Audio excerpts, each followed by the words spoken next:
الرحمن الرحیم۔ جیسا کہ آپ حضرات کو معلوم ہے کہ اعتکاف کے مسائل چل رہے ہیں، یہ دوسرا حصہ شروع ہو رہا ہے۔ تو جس طرح مرد کے لیے رمضان کے آخری عشرے کا اعتکاف سنت ہے، اسی طرح عورت کے لیے بھی اعتکاف سنت ہے۔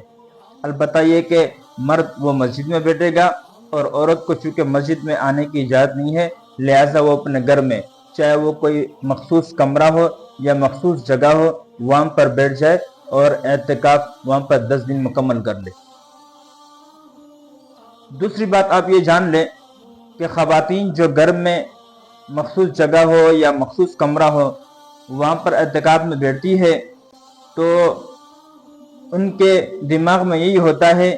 کہ اعتکاف نام ہے خاموش رہنے کا، کسی سے بات کرنا بھی جائز نہیں ہے۔ اگر ہم کسی سے بات کر لیں گے، کوئی ضروری بات پوچھ لیں گے، تو اس صورت میں ہمارا اعتکاف ختم ہو جائے گا۔ تو یہ بالکل غلط بات ہے،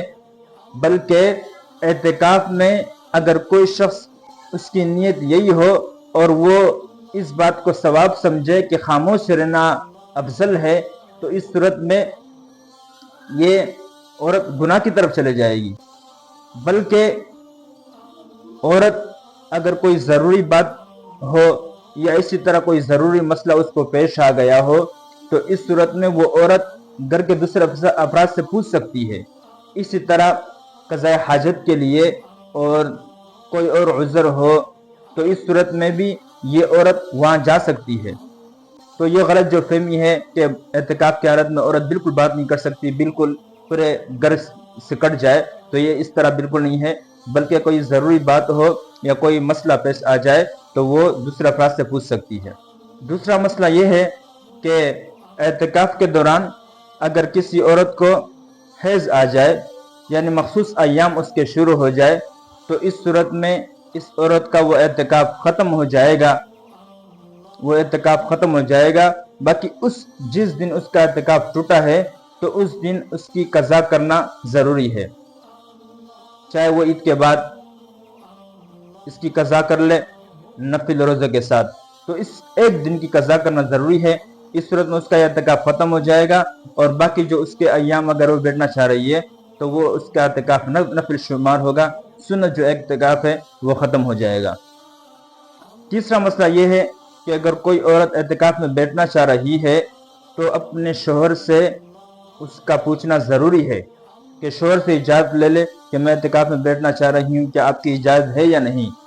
پھر اگر شوہر اس کو اجازت دے دے تو اس صورت میں اعتکاف میں بیٹھے، اگر شوہر اس کو اجازت نہیں دے رہا تو اس صورت میں اس کو اعتکاف میں بیٹھنا جائز نہیں ہے۔ چوتھا مسئلہ یہ ہے کہ بعض لوگ نے یہ سنا ہوتا ہے کہ 29 یا 30 رمضان کو جب شوال کا چاند نظر آ جائے تو جب تک عید کی نماز نہ ہو جائے اس وقت تک مرد حضرات مسجد میں بیٹھے ہوتے ہیں اور عورت وہ اپنی مخصوص جگہ میں بیٹھی ہوتی ہے۔ یہ بات بالکل غلط ہے، بلکہ جیسے ہی شوال کا چاند نظر آ جائے، چاہے 29 تاریخ کو ہو یا 30 تاریخ کو ہو، تو اس کے بعد سنت اعتکاف مکمل ہوا، آدمی بھی مسجد سے اپنے گھر آ سکتا ہے اور عورت بھی اپنی مخصوص جگہ سے نکل کر باقی جگہ جا سکتی ہے۔ تو یہ خواتین کے لیے چند مسائل تھے جو کچھ پڑھا، اللہ تعالیٰ ہم سب کو اس پر عمل کرنے کی توفیق عطا فرمائے۔ وآخر دعوانا الحمدللہ رب العالمین۔